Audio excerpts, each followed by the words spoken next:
What? Oh my gosh. What? If you ever want to know what an all-time classic short track finish looks like, Saturday night's Pinty Series race finish was the exact proof of just that.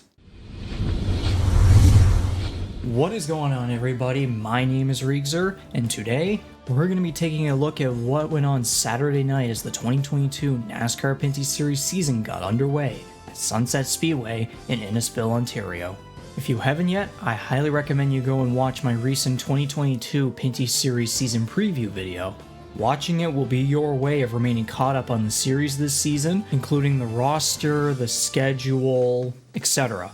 Pretty much everything you need to know. Also, don't forget to hit the subscribe button along with the notification bell so you don't miss out on anything else. So, as I said before, classic Saturday night short track racing to begin a new Pinty Series season. How much better could it get? An entry list of 20 cars with as many incredibly competitive drivers and cars as you could count. As was said many times in my season preview video, you've got the young guns in Trayton Lapcevich and Raphael Lessard. You've got the rookies in Brandon Watson and JP Bergeron. And you've got a plethora of veterans with names such as Kevin Lacroix, Alex Tagliani, DJ Kennington, LP Dumoulin, Andrew Ranger, and many, many more. In afternoon practice, Lapcevich and Watson showed the best speed, as the two swapped leads every now and then. Lapcevich would come out on top with just 2 1/1000ths of a second of a difference. Drivers such as Dumoulin, Lessard, and Tagliani all show consistent speeds in or just outside the top 5. One driver in particular, Marc-Antoine Cameron, the number 96 car, was a bit of a surprise to see at the top of the board, as he placed 4th in the end results. Strangely enough, however, his teammate, Andrew Ranger, could only top 13th in the end results. Apparently though, according to a spotter on Twitter, the team was given a 15-minute practice penalty because they apparently parked the hauler a day early. Because that makes total sense. Take that however you want to. In qualifying, about 2 hours before the green flag, Watson was able to beat Lapcevich this time around, scoring the pole with a time of 14.793, which is a 17 1/1000ths of a second difference to Lapcevich's time. LP Dumoulin grabbed the final podium position, Lessard and Cameron wrapped up the top 5, and the rest of the board is honestly pretty interesting as well, including Larry Jackson in 7th, and Kevin Lacroix and Andrew Ranger both qualified outside the top 10. With the sun beginning to set, the green flag waved, as Watson pulled away from Lapcevich for about 30 plus laps. Within the first 10 laps, the first big battle was for 4th place, as veterans Dumoulin and Kennington fought hard with a couple of loose moments coming from the number 47 car. With 226 laps remaining, the top 3 cars of Watson, Lapcevich, and Cameron found themselves bunched up as lap traffic approached. Cameron would eventually get by Lapcevich, although some contact was made with lap cars apparently. He would catch up to Watson and take the lead by lap 38. During this time, Wallace Stacy was given a black flag for some reason. Things started to spice up a bit on lap 52, as Brandon Watson went for a self-spin in turns 3 and 4, causing the first caution of the race to be displayed. At the same time, the number 3 car, Brett Taylor, began to billow smoke from the rear end of his car. And during the eventual caution period, there was a fire under his car. Unfortunately, from that point on, he would not be able to continue the race. Watson, on the other hand, avoided damage from his self-spin, but unfortunately, he would falter through the field and have to climb his way back up. And during this time, he would fall a lap down. After looking so promising through the early parts of the race, it just all seemed to collapse, yet still so early. However, we will get back to him later on, so stay tuned. On the lap 66 restart, Cameron led the field back to green, holding on for nearly 120 laps. During this time, Lessard slowly crept his way up through the top 5 after falling back a little bit earlier to around 6th, 7th, 8th range, where for a little while he would hang on in 3rd place behind Cameron and Lapcevich. DJ Kennington, the number 17 car, was also starting to find good pace, looking to get by Lapcevich for 3rd place, as Lessard had already passed him for 2nd place during this time. Kennington was hit with trouble just a couple laps later, as contact with the lap car of TJ Renomato gave him a right front flat tire, causing him to go to pit road just before the halfway break. Also around this time was a very odd situation, as leader Marc-Antoine Cameron lapped his teammate of Andrew Ranger, which yes, Ranger's consistent struggles over the weekend unfortunately carried on into the race. At the halfway break, it was Cameron, Lessard, Lapsevich, Kennington, Dumoulin, and Lacroix. I will point out that, speaking of struggling drivers, Kevin Lacroix was able to actually get over his struggles, as now he sits just outside the top 5, after earlier struggling more just outside the top 10. On the restart, Cameron and Lessard led the field back to green. Cameron continued to hold on to the lead as Lessard tried his hardest to find something against the number 96 car. Only 19 laps after the restart, the race's first and basically only big incident of the race occurred, as 3 cars towards the back of the field, including Dexter Stacey, Glenn Stiers, and Brian Cathcart, all got together in turn 3. Stacey's car would unfortunately take heavy front-end damage, rendering his race done. It looked like Stiers' car was going to be alright, albeit a couple scrapes and bruises in some places, but unfortunately, he just could not get his engine to get running, and so he would be out of the race as well after getting a couple shoves from one of the pace trucks, or whatever you call them, maintenance trucks, whatever, yeah.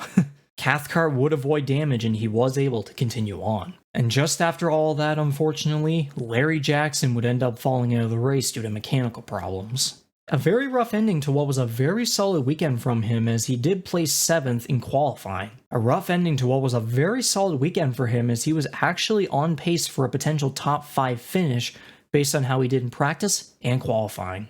On what Cameron was hoping to be the last restart of the night, yeah, about that, he and Lessard had a close fight for the first couple of laps, but the 96 car was just continuing to show dominance. It would remain quiet towards the front, but at the back, things were getting a little bit spicy. With Brandon Watson collecting the free pass from the earlier 3-car incident, which yes, that happened, he was able to begin his redemption ride through the top 10 towards the top 5. While in a fight with past track winner Alex Tagliani, he would take a major slide down the inside through turns 1 and 2, sending both cars up the track. And none other than Gary Clute would take advantage of them and pass them both on the inside. And he just went sailing away. He just let those 2 cars keep getting together, and yeah, it was beautiful. With the laps winding down quickly, Lessard kept trying every possible strategy to try and catch up to Cameron. From lap traffic pushing the number 96 car back, to Lessard using the outside line, which yes, that was his best groove during the whole race, and gaining momentum off of corner exits using that groove. He would approach a couple of times, but nothing just seemed correct at all. Cameron looked to be scot-free and was en route to victory. Until there was a caution. Of course. Wallace Stacey would go spinning in turn 2, causing a caution with just 12 laps remaining. Oh boy. Rafael Lessard got what he wanted, but Marc-Antoine Cameron... yeah, the racing gods were just laughing at him, mercilessly. A 7-lap shootout would ensue, with Cameron on the inside and with Lessard on the outside, which for the latter was the better groove, as I've said before. The two fought side by side for just what felt like ages, and eventually, Lessard's number 8 car finally surged ahead of Cameron. Was this about to be a repeat of last year? Hold your horses. Another caution, with 4 laps remaining for a spun-out Sam Fellows in turn 4. Yep, the racing gods were not at all going to allow for someone to just get away like that. Not Cameron, not even Lessard. To NASCAR overtime we go, of course. And funny enough, the chaos actually began before the green flag. You can only imagine what happened next. And you know what? I'm just going to let you watch the entire finish, because honestly, it's up to you on how you want to think about it all. So here it is, the finish to the first race of the 2022 NASCAR Pinty Series season. Lessard. Wow, fast start for Lessard. He runs Cameron way up the racetrack. Gets away. Now they will cross. Cameron! Oh, sails it down into turn number 1. Here goes Trayton Lapsevich to the inside.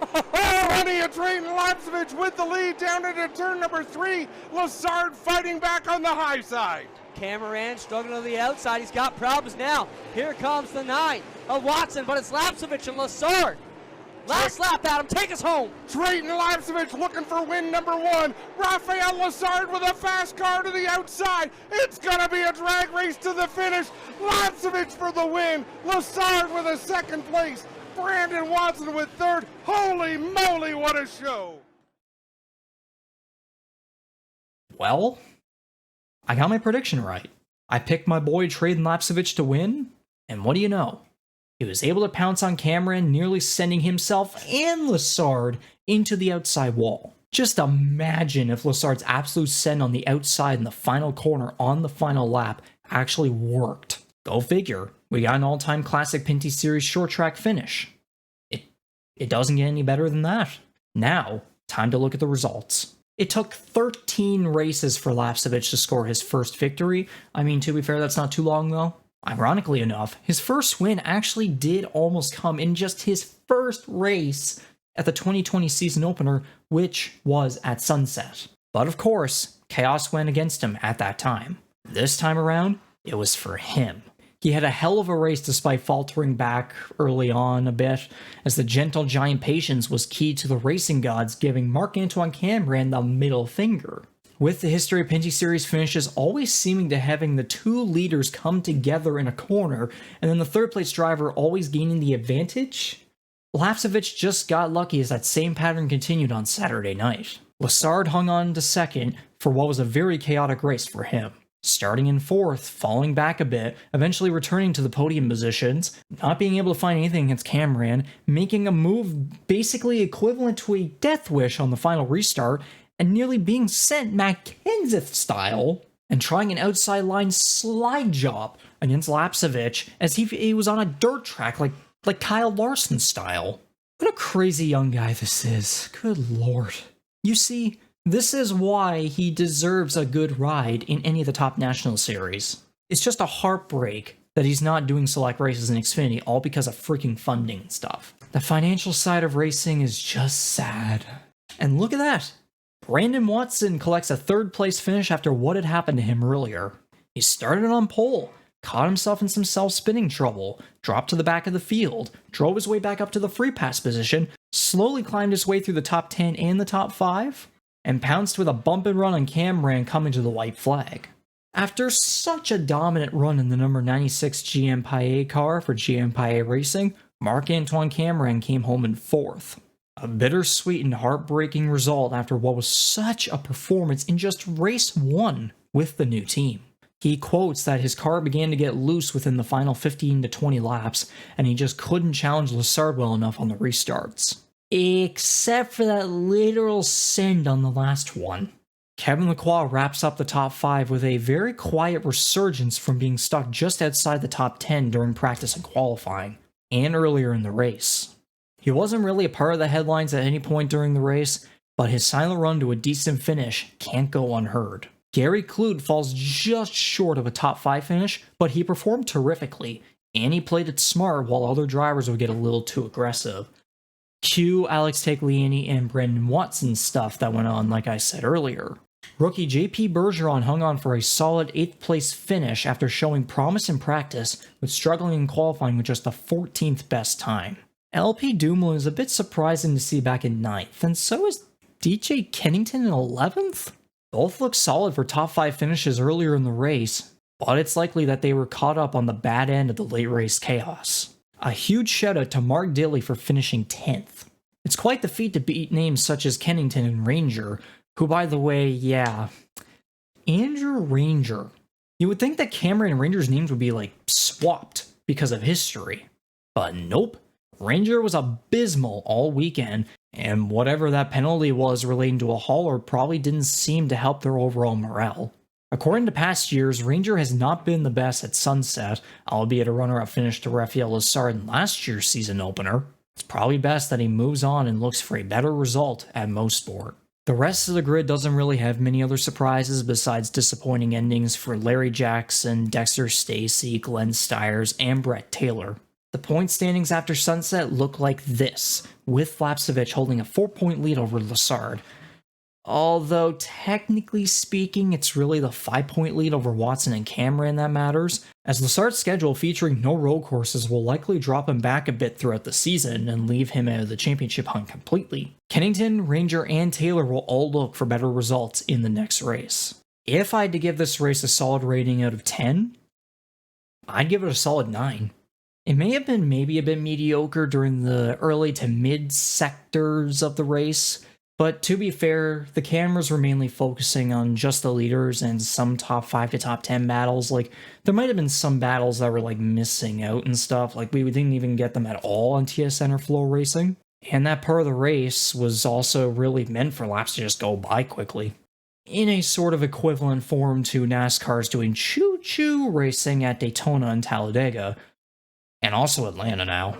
Except the difference is that the choo-choo racing kinda sucks. It was pretty much a good old Pinty Series short track race, and it was everything a fan could ask for out of it. If any of you happen to watch it live, first of all, good for you. And second of all, I hope you enjoyed it, especially if you were a first-time watcher. With Sunset now out of the way, it's time to move on to the eBay Motors 200 at Canadian Tire Motorsport Park next weekend. It'll be a Sunday afternoon clash on one of the Pinty Series' classic and most well-known tracks. One thing is for certain, the fellow's name being at the track should most certainly be a popular headline, hopefully. And also, hopefully, Sam's father Ron will be there to cheer him on, so look out for him whenever the weekend arrives. Looking at this entry list that CamK recently put out, the driver count is insane. Or at least the potential driver count. Possibly 29 drivers, including Daniel Boy, Alex Gannett, Gary Klut's father Peter, David Thorndike, Yokelin Fecteau, I don't even know if I'm saying that right, and many, many more. In comparison to last year's doubleheader, there were 24 drivers in each race, which, yeah, if we could get at least like 27 to 29 drivers for this upcoming weekend, that is awesome growth from last year. In the series' history, it's always been a veteran win, with drivers such as Tagliani, Lacroix, Dumoulin, and Ranger being past winners. However, I still would not count the rookies out. Watson may shock everyone and put on a clinic. Lapsevich had an inconsistent routine at the track last year, including race 1 having a podium result, and then race 2 he had a bunch of problems. But again, don't count the rookies, or even the young guns in general, out. If I had to make a winner prediction right now, I'm going with the road course ace, Alex Tagliani. He's always been successful on this circuit, whether it's a dominant win or it's one of those truck series style finishes where he still gets a decent result. Be sure to tune in once again if you can, whether it's TSN or FloRacing, and continue to show your support for the NASCAR Pinty series in whatever way you choose to do so. So, that's going to do it for this one. You got any thoughts? Leave them in the comments below. And don't forget to subscribe and give this a thumbs up. My name's Riegser, or Riegs for short, and thanks for watching. Have a good one.